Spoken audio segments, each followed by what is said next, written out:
नमस्कार मेरे प्रिय साथी मित्रों, विद्यार्थियों से जुड़े महत्वपूर्ण खबर को देखते हैं साथियों। आधे से अधिक परीक्षा छोड़ी नर्स की परीक्षा में साथियों आधे से अधिक लोग एग्जाम ही छोड़ दिए। उत्तर प्रदेश लोक सेवा आयोग की ओर से रविवार को लखनऊ में आयोजित स्टाफ नर्स आयुर्वेद 2023 की और नर्स यूनानी 2023 की प्रारंभिक परीक्षा में आधे से अधिक अभ्यर्थी परीक्षा छोड़ दिया साथियों। बहुत कम उपस्थिति रही साथियों, पंजीकृत इतना रहा और 45% ही उपस्थिति रही। सीट कम होने से प्रतिस्पर्धा में कमी। स्टाफ नर्स आयुर्वेद 2023 में पदों की संख्या में 300 से 180 पदों के स्थान पर अब 180 पद पर चयन होगा। 120 पद घटने के कारण अभ्यर्थियों में थोड़ी बेचैनी है। ये रहा नर्स से संबंधित खबर साथियों। आगे देखते हैं। 69,000 शिक्षक भर्ती का तीसरा विवाद सुलझाएगा सुप्रीम कोर्ट। परिषदीय प्रारंभिक विद्यालय में 69,000 शिक्षक भर्ती तीसरा विवाद सुप्रीम कोर्ट सुलझाएगा। आरक्षण की अनदेखी के कारण पूरी चयन सूची संशोधित करने संबंधित हाईकोर्ट के लखनऊ बेंच के फैसले के बाद अब सोमवार को इस मामले की सुनवाई सर्वोच्च न्यायालय में होगी। खास बात यह है कि शीर्ष अदालत की 1 दर्जन से अधिक दिग्गज अधिवक्ता अनारक्षित और आरक्षित वर्ग के अभ्यर्थियों को पैरवी करेंगे। 69,000 प्राथमिक शिक्षक भर्ती का यह तीसरा विवाद है जो सुप्रीम कोर्ट पहुंचा है।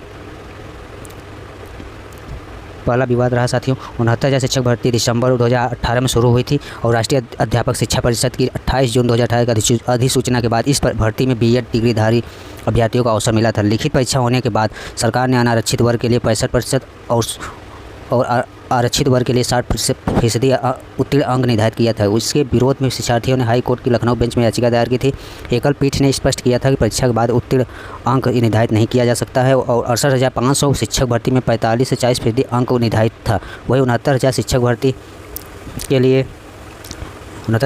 लिए रहेगा। एकल पीठ के निर्णय को बीएड बीटीसी अभ्यर्थियों ने डबल बेंच में चुनौती दी। डबल बेंच ने एकल पीठ के फैसले को निरस्त करते हुए 65 से 60% उत्तीर्ण अंक को सही ठहराया, जिसके खिलाफ शिक्षा मित्रों ने सुप्रीम कोर्ट में याचिका की। सुप्रीम कोर्ट में अपने अंतिम आदेश में सरकार की ओर से निर्धारित 65 से 60% अंक को बहाल रखा। दूसरा मामला रहा साथियों जोधपुर हाईकोर्ट में प्राथमिक शिक्षक भर्ती में बीएड को मान्य करने के 28 जून 2018 के एनसीटी की अधिसूचना रद्द कर दी थी। इसके खिलाफ दायर याचिका सुप्रीम कोर्ट ने 11 अगस्त 2023 को खारिज कर दी। परिणाम स्वरूप उत्तर प्रदेश में भी 69,000 शिक्षक भर्ती में नियुक्ति बीएड वालों पर संकट के बादल मंडराने लगे और शिक्षा मित्रों ने सुप्रीम कोर्ट में याचिका दाखिल करके 69,000 भर्ती में नियुक्ति बीएड अभ्यर्थियों को बाहर करने की मांग की, जिसके विरोध में बीएड अभ्यर्थियों ने भी सर्वोच्च न्यायालय में याचिकाएं की थी। सुप्रीम कोर्ट ने 8 अप्रैल 2024 के अपने फैसले में स्पष्ट किया कि जिन बीएड अभ्यर्थियों की नियुक्ति 11 अगस्त 2023 के पूर्व हो चुकी है एवं उनके लिए कोई अन्य विवाद नहीं है तो उनकी नियुक्ति सुरक्षित की जाती है। और साथ ही इस फैसले का 11 अगस्त 2023 के बाद बीएड डिग्रीधारी को नहीं मिलेगा। जिसकी नियुक्ति हो चुकी है उसके लिए एनसीटी की एक वर्ष में ब्रिज कोर्स तैयार करके उनके परीक्षा कराएगी एवं जो प्रशिक्षण में सफल नहीं होंगे उन्हें बाहर कर दिया जाएगा। इस तरह से पूरे देश में 11 अगस्त 2023 के पूर्व प्राथमिक स्कूलों में नियुक्ति बीएड अभ्यर्थियों ने राहत की सांस ली थी साथियों। और तीसरा मामला है 69,000 शिक्षक भर्ती पूरी होने के बाद आरक्षित वर्ग के अभ्यर्थियों ने आरक्षण की विसंगति को लेकर आपत्ति जताई और चयन सूची से असंतुष्ट ओबीसी वर्ग के अभ्यर्थियों ने आरक्षण घोटाले का आरोप लगाते हुए राष्ट्रीय पिछड़ा वर्ग आयोग पहुंच गए, जहां आयोग ने आरक्षण की त्रुटि की पुष्टि की। इसके बाद विधानसभा चुनाव के ठीक पहले 5 जनवरी 2022 को बेसिक शिक्षा विभाग ने 6800 आरक्षित वर्ग की सूची जारी करके उन्हें नियुक्त करने का निर्णय लिया। हालांकि अनारक्षित वर्ग ने आरक्षित वर्ग की 6800 की सूची का विरोध किया एवं उनकी ओर से दायर याचिकाओं के कारण 6800 की सूची पर रोक लग गई और एकल पीठ ने 6800 की सूची को निरस्त करते हुए चयन एवं नियुक्ति सूची को पुनरीक्षित करने का मार्च 2023 में आदेश दिया। उसके बाद यह मामला डबल बेंच में चला गया। डबल बेंच के नए सिरे से चयन सूची बनाने के 16 अगस्त के फैसले के खिलाफ अनारक्षित वर्ग के अभ्यर्थियों ने सुप्रीम कोर्ट में याचिका की है, जिस पर सोमवार की सुनवाई होनी है साथियों। आज सुनवाई होनी है। परिषदीय शिक्षकों की भर्ती जिला स्तरीय भर्ती है। 69 शिक्षक पर यदि जिले की अलग अलग चयन सूची एनआईसी ने जारी की होती तो ये विसंगति नहीं होती। शिक्षक भर्ती के जानकार राहुल कुमार कहते हैं साथियों। ये रहा। आगे देखते हैं खबर। उत्तर प्रदेश पुलिस भर्ती से संबंधित है। यूपी बिहार से सबसे ज़्यादा संदिग्ध अभ्यर्थी पाएगा। यूपी पुलिस में सिपाही भर्ती के लिए हुई परीक्षा में यूपी बिहार के सबसे ज़्यादा संदिग्ध अभ्यर्थी मिले हैं। भर्ती बोर्ड और पुलिस की जांच में अब तक यही सामने आया है कि जांच अभी चल रही है। इस परीक्षा के शुरू होने से पहले ही 20 संदिग्ध अभ्यर्थी चिन्हित कर लिए गए थे। उस जाँच में संदिग्ध मिलने वाले अभ्यर्थियों के खिलाफ FIR दर्ज कराई जा रही है और अधिकतर अभ्यर्थियों ने फर्जी आधार कार्ड लगाए और उम्र कम करने के लिए फर्जी दस्तावेज में हाई स्कूल इंटर परीक्षा दोबारा परीक्षा देकर प्रमाण पत्र हासिल किया। इस प्रमाण पत्रों को इस साल हुई परीक्षा में लगाया गया है।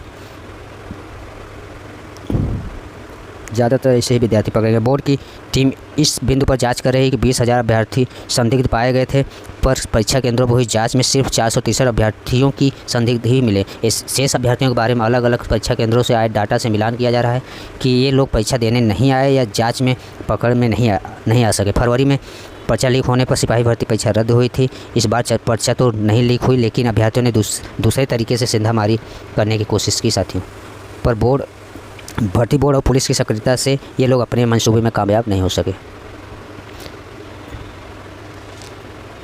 आगे देखिए, केंद्रों से आए डाटा खंगाले जा रहे हैं। यूपी के 67 जिलों में बने 1174 परीक्षा केंद्रों से सारे डाटा भर्ती बोर्ड को पहुंचा दिए गए हैं। इन डाटा के आधार पर ही मिलान कर संदिग्ध अभ्यर्थियों के बारे में पड़ताल की जा रही है। पुलिस भर्ती बोर्ड के अध्यक्ष राजीव कृष्ण का कहना है, संदिग्ध अभ्यर्थियों के मामले में अभी जाँच चल रही है, डाटा मिलान किया जा रहा है। जाँच पूरी होने पर दोषियों पर कार्रवाई होगी साथियों।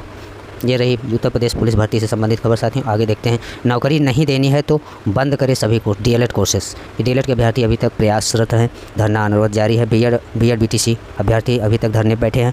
परिषदीय विद्यालयों में नई शिक्षक भर्ती की मांग को लेकर सिविल लाइन में पत्थर गिरजाघर के डीएलएड पर शिक्षकों का धरना लगातार चौथे दिन जारी है। अभ्यर्थियों ने मुर्गा बनकर सांकेतिक रूप से विरोध दर्ज कराते हुए सवाल उठाया कि सरकार को नौकरी नहीं देनी है तो डीएलएड कोर्स बंद कर देना। डीएलएड ही नहीं साथियों, बीएड भी बंद कर सभी कोर्सेज बंद कर देना चाहिए जब नौकरी ही नहीं देनी है। अभ्यर्थी तय कर चुके हैं कि अगर शिक्षा सेवा चयन आयोग नई शिक्षा भर्ती का विज्ञापन और भर्ती परीक्षाओं का कैलेंडर शीघ्र जारी नहीं करता तो आयोग के सामने बेमियादी धरने पर बैठे जाएंगे।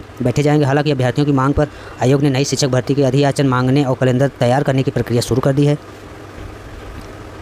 धरने का नेतृत्व कर रहे डीएलएड संघ के प्रदेश अध्यक्ष रजत सिंह ने कहा कि प्रदेश सरकार 6 वर्षों से नई प्राथमिक शिक्षक भर्ती नहीं की है और भर्ती के इंतजार में डीएलएड प्रशिक्षकों की संख्या 11 लाख से ऊपर जा चुकी है। और धरना स्थल पर डीएलएड अभ्यर्थी कान पकड़कर मुर्गा बने और कहा कि डीएलएड करके उन्होंने गलती कर दी। धरना प्रदर्शन में दुर्गेश कुमार, रोहित राजपूत, सुभाष यादव और विनय सिंह रैना अभिषेक जैसे लोग मौजूद रहे साथियों। ये रही शिक्षक भर्ती से संबंधित खबर साथियों। आगे देखते हैं, CGL TRE 1 की परीक्षा आज से 30 लाख अभ्यर्थी इसमें शामिल हुए साथियों। CGL कंबाइंड ग्रेजुएट लेवल भर्ती 2024 की टियर 1 की परीक्षा सोमवार से 3 पालियों में होगी। यूपी और बिहार में 19 जिलों में 89 परीक्षा केंद्र बनाए गए। CGL के 17,727 पद पर परीक्षा हो रही है साथियों। ये रही CGL संबंधित महत्वपूर्ण खबर साथियों। धन्यवाद साथियों।